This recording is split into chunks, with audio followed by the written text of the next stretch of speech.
If you grew up in the United States and played college football, it's pretty much a given that you didn't dream of winning the Grey Cup. But if you grew up in Canada watching the CFL, chances are you did.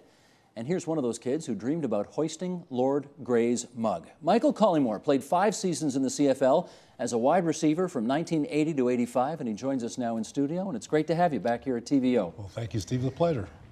In my last interview with Stephen Brunt, he suggested this is one of those kinds of games which you don't actually have to play from the age of 5 to be any good at.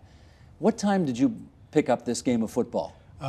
Actually, organized football, age 21. Unbelievable. You didn't play organized football till you were 21 years old. I did not. And yet you played in the Canadian Football League. You know, I had dreams and aspirations. Prior to that, I was running track and field for many years. I had aspirations to make the Olympic team. And then I just kind of got burnt out. And I'd taken 1 year, and I remember being 21 thinking, I don't want to be 31, thinking I shoulda, coulda, woulda. I had speed. That's one thing. I didn't have the experience, but I thought, well, why not try? And you did. And I did. I want to start our conversation by asking you about the difference between the American kids who play this game and the Canadian kids who play this game. And as we suggested in the intro, I don't think anybody, plays for the Crimson Tide of Alabama and, dreams about winning the Grey Cup. But when you played the game, did you notice a difference among teammates who were Canadian-born versus American in what winning the Grey Cup might have meant to them? I think if you grew up in the United States, you go through the big colleges, as you say. So I think your aspirations there would be the National Football League automatically. So if you are not big enough or skilled enough or you get cut, I guess your second choice is to come to the Canadian Football League. And when they're here, it takes some time for them to acclimate themselves to the game. It's a different speed and the motion, things you don't have in the United States. But a lot of them come here and flourish. Do they have have they heard of the CFL when they come up here? And in some instances, no. In some instances, yes. Do they know what a Tiger Cat is or a Rough Rider or that kind of thing? Well, they made fun of that when I played for both Rough Riders. They said, you got 8 teams and they're both named Rough Riders. Go figure. But everybody in Canada understood that. One was Rough Riders and one was Rough Riders. Correct. Yeah, simple. Yeah. Is there something, we should explain that. You're from here, right? You're from Toronto. Born and raised in Toronto. Born and raised in Toronto. And at what point did you actually, did you follow football when you were a kid growing up? I did. I followed both the Canadian Football League and the National Football League. My team at the time in the National Football League was the Dallas Cowboys, and my team here was the Toronto Argonauts. Well, of course. Nobody's perfect. Anyway, moving on. Is there something special about the brand of Canadian football that's played up here? The fan support is just, to me, outstanding. This will be the 100th Grey Cup here in Toronto. This will be my 12th Grey Cup as a fan. And I'm fortunate enough to be alumni, so when I have an opportunity to meet fans from all over Canada annually, I even meet Americans that come here just for the Grey Cup. Well, some of the Baltimore guys would still come up here, wouldn't they? They still do. Yeah, because the Baltimore Stallions were the one American team to win the Grey Cup. Correct. Back in whatever it was, 90-something or other, 95? 96, something like that. And there's still people from Baltimore who come up here. They come here every year. Isn't that something? I'm actually trying to break the record. There are 2 gentlemen that were here a few years ago, and they've been to 48 consecutive Grey Cups. Oof. Amazing. And what are you at? You're at 12? 12. Well, you got a long way to go, yeah, mister. I do. Good luck with that. Get us into the dressing room.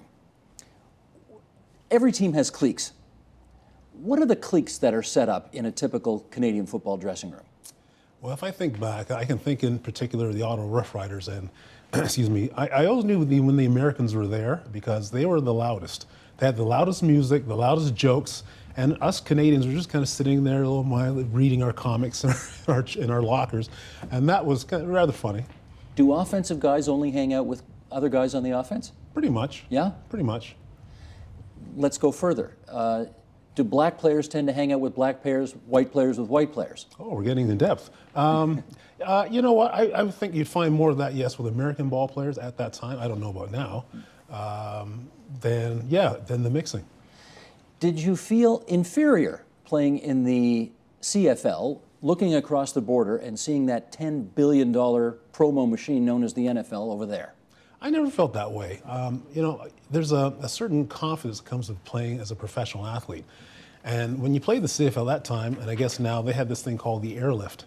So after you went through training camp and went through about 8 games and you had your position secure, all of a sudden all the cuts from the National Football League will come and threaten for your job.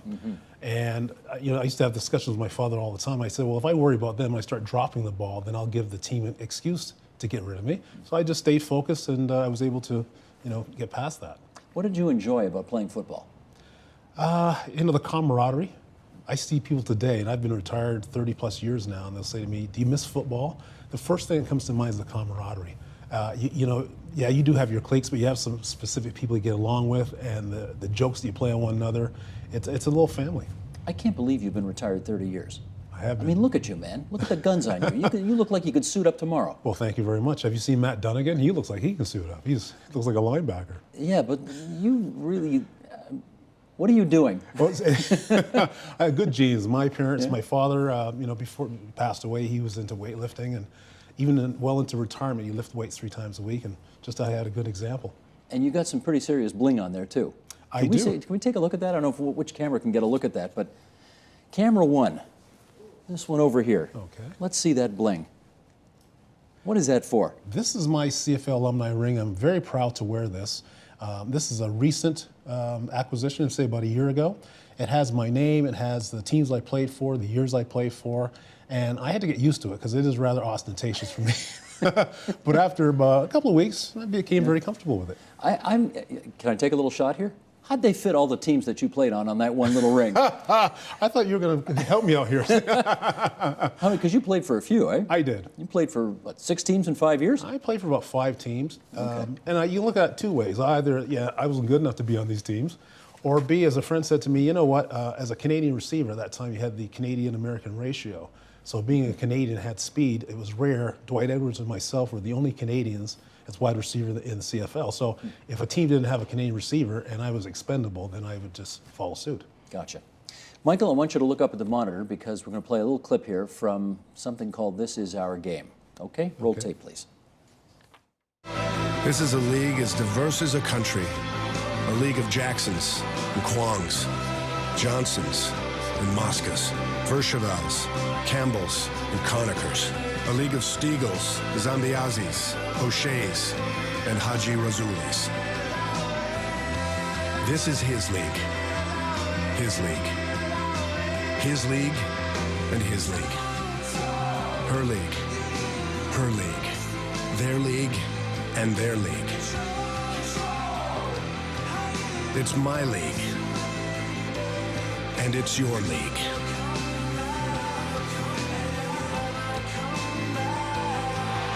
This is our league. This is our league, not our game. This is our league. And I do want to get into some of the background here. We saw some pictures from 50 years ago of Normie Kwong playing football. And I want to get into some of the history of this game, which gave visible minorities a chance to play well before the National Football League did. Can you speak to that? Did you feel that when you played? When I think about my era, you had Warren Moon. Quarterback for Edmonton. Correct. He was a Rose Bowl champion, I think, in 1978, and did not have an opportunity to play in the National Football League because of his color at that time. So if you ask Warren or anyone after that, Mervyn Fernandez, he was a receiver, but other black quarterbacks that came to the Canadian Football Chuck League. Healy, 1972 in Hamilton. Correct. I am sure they could tell you that the Canadian Football League gave them the opportunity to, show their wares. Did you feel that when you played in the CFL? Like this was a place where a visible minority could get a chance to play the position he wanted to play? Because I think of Willie Wood from the Toronto Argonauts, Head coach, yes. who was not allowed to play. He was a quarterback in college, and was told, "Sorry, you can't play quarterback in the National Football League because your teammates won't be able to understand you when you call signals." So they turned him into a defensive back. Yeah, I did hear that. Was any of that in the game when you were playing? No, I played for J.C. Watts as a quarterback, Prince Junkins III, Chris Isaac, all black quarterbacks. I didn't experience that at that time. And it wasn't a hindrance to us because they were very articulate. We understood what they said. So was it your sense that the CFL would give opportunities to players who wouldn't normally get them in the NFL? When I played, yes. And prior to that, I think so, probably to a lesser degree. But there wasn't a problem with that when I played in the early 80s. Now, having said that, when you looked up into the stands, regardless of where you played, you could not have helped but notice that 99% of the people paying your salary were white, Correct. right? Correct. Did that feel odd? Not at all. I was born and raised in Toronto. I mean, I could tell you stories when growing up here. I used to get chased in Toronto because I was one of few black kids growing up. But that's something I never used that as a hitching post to life. I can engage and mingle with anyone, black or white, and feel very comfortable. And I've gone on to get my education. I feel secure in any surrounding, and I never felt that was a problem. Was there any talk among black players that this is a very white league for a white fan base overwhelmingly? Because it is. The fan base is overwhelmingly white. Yeah, it is. But what sport do you know that's overwhelmingly black? I can't. I mean, Well, basketball and football are overwhelmingly, American football right. are both overwhelmingly, if you look at the athletes who play them. The athletes, but if I look Yeah. at the fan base, I would say Well, it's good point. Yeah, basically the same. Do you think the Canadian Football League is making more inroads with more diverse communities in this country? I think they are. When you go to the Grey Cup, for example, and I've been to all across Canada, different Grey Cups, you meet all kinds of people there. It's amazing. I actually love being there. And as alumni, excuse me, as I get older, I really appreciate what I did 30 years ago. When you finish retired playing, it's like you move on. But as a mature person, going and seeing people in the faces and having an opportunity to meet all kinds of people, all walks of life, you'll see the Commissioner, Mark Cohan, talking to people, and he's just engaging. And people love that, and I love doing that. And the fan base to you feels more diverse than it has been in years past? I don't know if I've given that much thought, but probably yes. Is this a league that's good to its former players? In what degree? Well, if you look south of the border, the National Football League is in the middle of a terrible lawsuit with some of its former players over the issue of concussions. It would be the position of the players that the league is not making good on taking care of former players who have given their health for the good of the game and for the growth of the game. Right. Do you see any of that in the CFL? I haven't seen a lot, but I know Leo Esrins, who's the president of the CFL Alumni Association, they have a dire needs fund. And they've been very supportive for former players who have had illnesses or whatever, cancer. And earlier this year, we put together a poker tournament for Warren Hudson, who passed away of cancer, and he was 48. So, their situation, I see them actually doing something, working towards that, because there'll be some of us now in our 50s just passing away from the experiences we had playing football. Now, you look great, but do you have any aches and pains and bumps and bruises still from your playing days? You know what? I am very lucky. I work out like 5 days a week, try to take care of myself. I have any injuries. I play hockey, so any injuries from that, I make sure I have it taken care of. But I'm very fortunate. Most guys you know or who you played with, do they have ongoing health problems into their 50s? Some do. I see some that are walking kind of bent over, crippled, or they have knee problems or knee replacements. I spoke to a gentleman I mentioned named Skip Walker, who was a running back of mine, about 2 days ago, and he's living in Texas, and he just had a full hip replacement, so he's feeling much better. But How old is he? He is probably around my age, 54, 55, 56. Of course, a lot of people in their 50s are getting a hip replacement these days, but I guess certainly playing football wouldn't have helped matters. This is true. Huh. And what are you doing now? I am now a certified financial planner with Fundex Investments. I run my own practice. I've been in the business 25 years, going on to 26 years now. I focus on families and small businesses, and it's the discipline I use from my professional career, I've used that to build my business.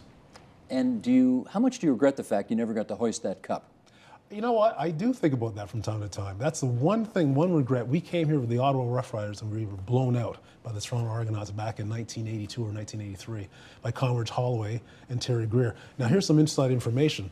Being on the offense, going onto the field, the offense was arguing with the defense. Now, fans, you would never know this. And in the first quarter, I think we're down like 20-0. And I said to myself, we're going to lose this game. And we did, obviously. But that was the one time, my one opportunity to make it to the Grey Cup. And it still bugs you all these years later? I don't lose sleep over it, but it would be nice. You've been to 12 games? I have been. Which was the best Grey Cup you ever saw? Oh, wow. Let me think. Well, the one in Calgary a few years ago when Saskatchewan kicked the field goal, or Montreal missed the field goal. I thought they won, but I saw a flag, and they counted too many men on the field. Because there's something about Saskatchewan, their fans they're just unbelievable. It's everybody's second favorite team. I believe so. Because they are such a great fan base. They are. Yeah. And I was kind of pulling for them last week, and they blew the game with 52 seconds to go. I can't believe that. That was a sad way to lose a Grey Cup. They had the game won, and they had a penalty on the last play of the game. Montreal got to kick the field goal again, and they won at that time. Exactly. Yeah, they're all exciting, actually. That's the first one that comes to mind because it's most recent. Gotcha. Michael, it's good of you to come into TVO tonight and help us out with this. And have fun at the Grey Cup this year. You'll be going, obviously. I will be there. Given that you're only, what, a few subway stops away from That's right. where the game's going to be played. Enjoy. Thank you very much, Steve. Michael Collymore. Support Ontario's public television. Donate at tvo.org.